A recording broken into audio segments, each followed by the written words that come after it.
Hi everyone, and thank you for joining me again for another video. Today I want to talk to you about the areas that you're choosing for your continuous provision. I also want to float the idea of zones with you. Now I've covered this already in my blog and in my podcast, which should be coming out tomorrow. But I want to go a little bit more in depth for you and explain the rationale behind it. When it comes to selecting provision zones, many of us have inherited ideas for what we need to have in our classrooms or our environments. If you're in a preschool, it would be quite typical to have a sand and a water tray, construction, reading, etc. In a reception class, you typically find maybe a maths area and a writing area. For younger children in the baby room, you might have a sensory space, you might have a music corner. There's nothing wrong with these areas, but I wonder how many of us have actually stopped and thought, why are we delivering our learning using these areas? Have we ever stopped and thought, are they the right thing to have in our environments? When I first started teaching, I was teaching in Bradford, a lovely group of schools I worked with in Bradford, and the first school I worked in, I did some training with a local consultant who provided me with this document here. It's a part of the hands-on learning series. And within the document itself, there are different pages offering advice about what to have in different areas in your room. For example, a malleable area, a home corner, a maths area, etc. And I've seen various different iterations of this. Bradford had one a long time ago as well, which I saw when I was a student. I've seen different ones from different authorities around the country. I've seen private companies providing them. And actually, I even created something quite similar about 6 or 7 years ago as a guide for people. Now, these are really interesting because these are very similar in terms of the mindset of something like a national curriculum.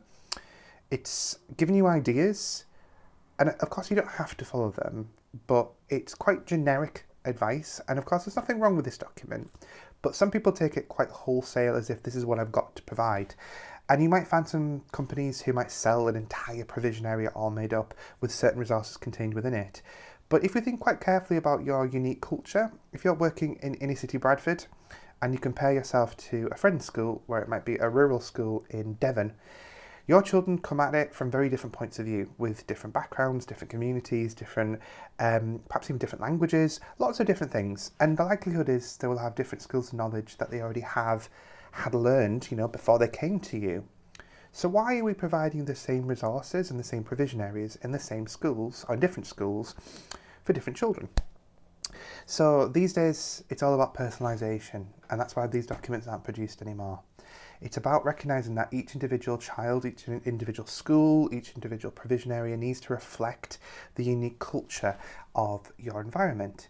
And so this brings me to thinking about what provision areas you've selected already.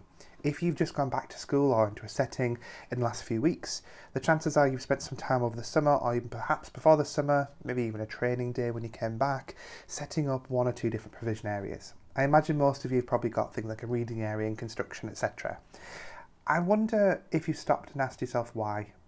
What is it about these areas that makes them so special, that is necessary? Could you pinpoint in your curriculum or in your culture the need for this area? I'm not going to stray too far into curriculum, but each of us should have some kind of unique curriculum created anyway. Even if you're not in England and you might have a document that you refer to as your curriculum, you should still have some kind of personalisation approach to it, whether it's a separate document or not. But you will have something unique that you're presenting. So you don't have to have a sand and water area, at least not at the start. As you move through the process, as you think about what you want to deliver in terms of the learning, if you think about, actually, I want my children to be learning about balance, and I want them to be learning about numbers and shape and space and surface area and capacity, through those conversations, through recognising that's part of your curriculum, you might realise actually it's a good idea to have a construction area or a sand area, because those are really easy ways to deliver those parts of the curriculum. But there are other parts of the curriculum that perhaps aren't as easily delivered using a specific provision area. For example, things like your prime areas. You don't typically have a personal, social and emotional area or a speaking area. I know some people try to have an area that's meant to generate language, but actually we know that language can be generated elsewhere. There's no hard and fast rule about what provision areas you have. I've recommended to clients a wealth of different provision areas, including one school where I suggested having like a we called it a wrestling area, but essentially what I was trying to suggest was kind of a rough and tumble, large scale movement area. It's about recognizing what your children are bringing with them, what they're really good at, and what new things you can teach on top of that, but also recognizing some of the deficits, some of the things that are missing, and thinking, what can I provide for children to use to develop that skill and that knowledge? This is quite a hard sell for some people, because I know some of us are really addicted or determined to have specific areas in certain ways, and it's come about in a few different ways over the last couple of years. There's been a big push about, do we need to have a writing area, do we need to have a maths area, and I suppose I sit on the fence in that, because it's all about your own children. If you think you have a staff team around you who have the skills and the knowledge to be able to teach mathematical concepts in all the different areas in your room, then you probably don't need to have a maths area. However, if you think that teaching using focused learning around maths is perhaps more beneficial for the staff team and the children, then having a maths area where you can go and do just maths makes sense. And you can apply the same thing to a literacy or a writing area in itself. With that in mind, I just want to talk a little bit about the idea of,